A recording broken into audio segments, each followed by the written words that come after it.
Good Friday, late morning, social media friends who, I don't know, maybe you're playing hooky today from work or you're still on holiday. And if you are with either one of those options, welcome to this episode, the first episode in January in the new year of Real Living in Bridgeport. My co host today are excited to kind of jumpstart our new year, sharing content and information with you. So, with all of that said, let me bring Warren, my co host, into the conversation.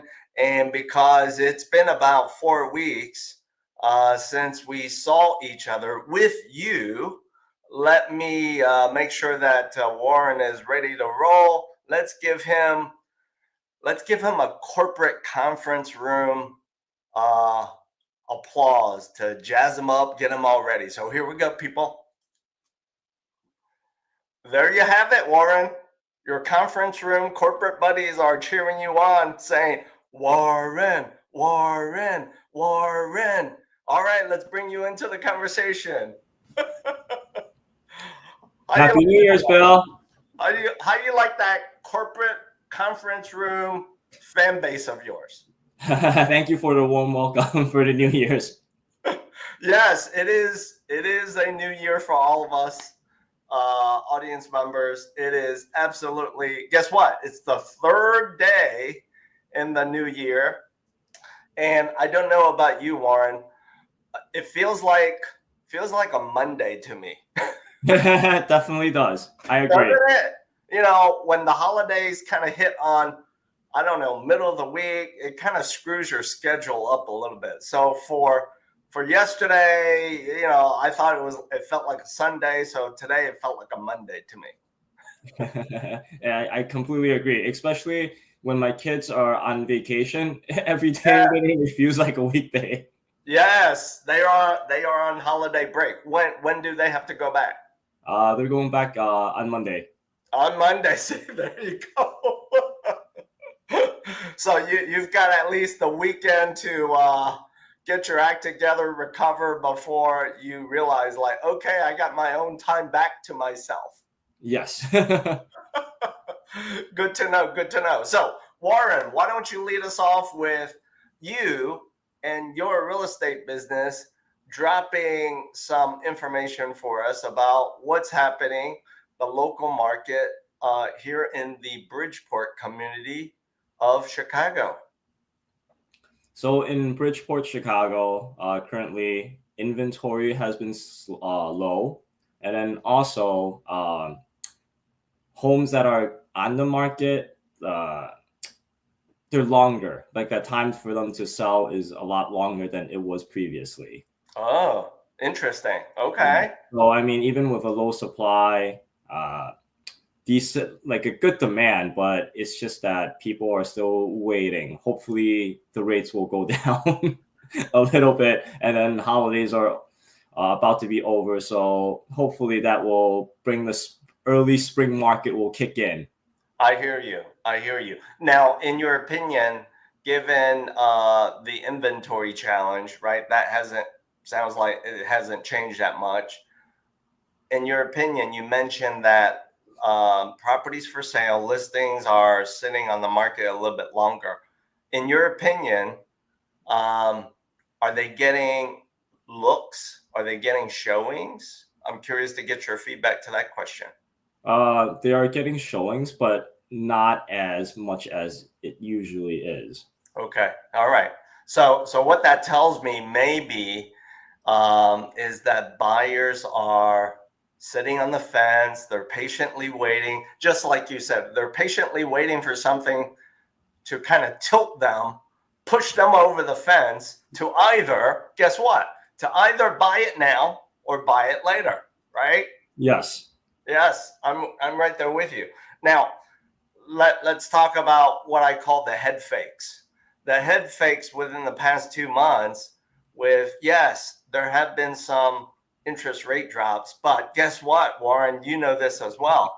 Yes, the interest rate did drop, for those of you who may be carrying what we call a line of credit, you'll probably see a little bit of benefit there. But guess what?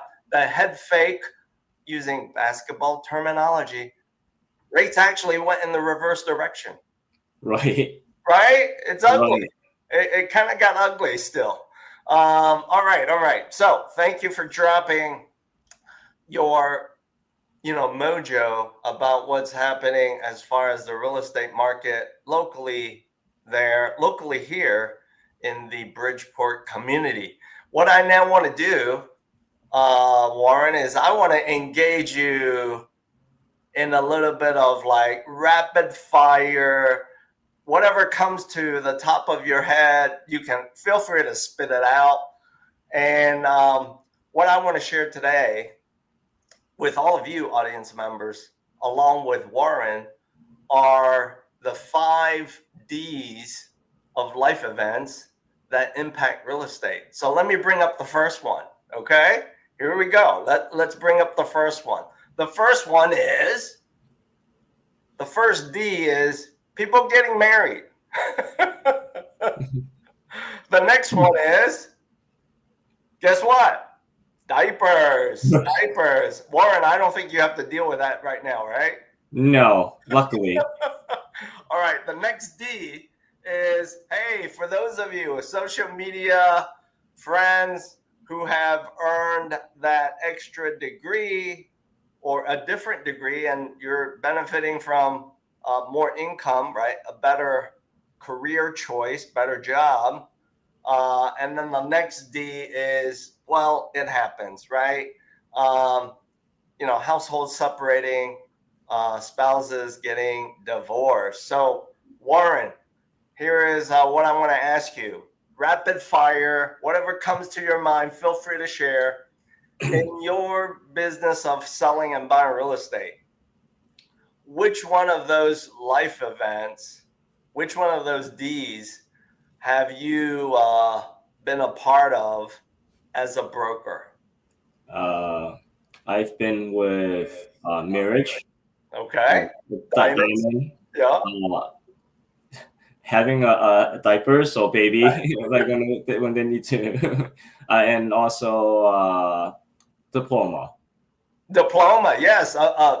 More degrees, better paying job, et cetera, et cetera. Okay. Right. All right. Have you ever had a client scenario or multiple client scenarios where you actually worked with them and they face 2 of those D life events at the same time that you're helping them? Yes. Really? Which ones? Tell me. So they got pregnant and then they decide to get married. Yes, that happens a lot. All right, I love it. So let me share back with you with all of my clients. I'm trying to go back, right? Recent to maybe within the past 5 years. Which of those D life events have I worked through with some clients? I've had some clients that have had the 3 Ds all at the same time. They got married, they started a family, and they changed jobs. So kind of like a new degree, right? And by the way, social media friends, for those of you watching, listening to this episode, either as a live stream or on demand, does the fact that some of our clients are going through these D life events, whether it be one of them, 2 or 3 of them, does it make what we have to do a little bit more stressful? You want to answer that, Warren, first?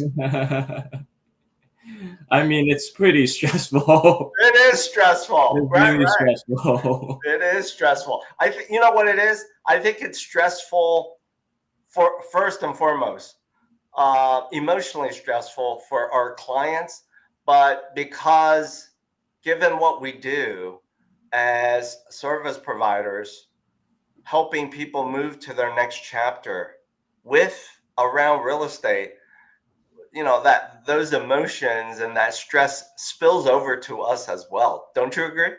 I completely agree, because we get attached to our clients sometimes in order to better serve them, like because Right. we have to connect with them. Right, right. So there you have it. There you have it, social media friends, audience members. By the way, it's not impossible, right? It's not ever impossible to help you work through your D's of life events. Because hey, Warren and I have done it. We just dropped and shared with you our personal stories of how we can help you manage that roller coaster ride. Sometimes it's a lot of fun. Sometimes it's scary. Third, yes, it can be stressful. All right. Once said and done, it's you're like really relieved and like Yes. happy. Yes. Yes. Once it's done, you will feel relief. We will too. I'm going to be very honest with you. I'm going to be very honest with you. We will feel your relief too. But all things happen for a reason. And it's all about getting you to the outcome that you want and that you need, especially if it is in this year, 2025. Let's now talk about, Warren, let's now talk about, I'm going to put you on the spot. As a real estate broker, is it easier to help someone sell or buy a new construction home versus an existing resale home? So let me qualify that.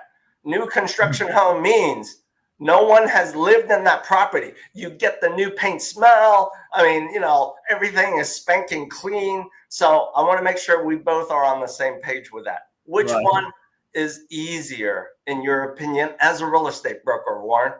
I would say resale homes. Resale homes. Do tell why. It's easier because the contract is a lot shorter, and the time frame is that like once it's done, it's pretty much done. True. Because new construction, there's a lot of like follow-up work from time to time, especially because of like there's certain things that the developer might have to like fix up, and we have to follow up with a lot of after work. Yeah. With the buyers. Right. That so-called, I think they use the word, the so-called punch list, right? Yes, the punch list, making sure that everything is right. And then like even after they move in, we still have to like follow up. It doesn't just end there. That's true. As fast as like a resale home. Yeah. So in other words, you're sticking around for a little bit. Yes, but which I don't mind, which we should all be doing. Right. Yeah, but let's be real. Don't you love that new paint smell though? Yes, I do. I completely agree with the new paint smell. It's just that, yeah. There's a part of me where with new construction and that new paint smell when you quaff it, it's like, oh, it's addictive. All right, let's now shift the question, and I want to ask the same question, but now of you personally. Which do you prefer? Take off your real estate broker hat. Take off my real estate broker hat. I would still probably prefer a resale home because unless I design the home, it doesn't feel like it's my home. So like I prefer to like buy a resale home which I like the bones of it and then design however I like it. That's true. You know what? It's so funny, Warren, that you say that you share that with us, because it's funny because there are some clients that I've had where we started our journey where they said to me, I'm going to buy a new construction home. And then toward the end, they pivot and they decide, no, we don't want to do that. We're just going to buy an existing resale home. Right. Right. And here's the funny part, Warren. There are some clients where they struggle with picking amongst choices of stuff. Yes. The choices of tile, layout, paint colors. Right. Right. Okay. All right. Cool beans. All right. So as we talk about this experience, buying a new construction home or an existing resale home with all of you social media friends. You heard it from Warren. The process is really the same. There's just a little bit more to do on one side versus the other, or what needs to be done is just a little different. So if you're thinking about buying a new construction home or an existing resale home, how can you engage one of us, both of us, to start a conversation? It's really simple. All you have to do is scan the QR code or QR codes that you see here. Warren and I will gladly start and move a conversation forward with you. And as Warren mentioned, he's worked with enough clients that have bought new construction homes, so he knows what to deal with and look for when it comes to that so-called punch list, right? It's making sure you get exactly everything that you want and that you need from the developer and the builder. So as we close out this first episode in January 2025, let me ask my music posse to play us out. You guys enjoy your Friday, the first Friday in this new year. Warren and I will see you 4 weeks out.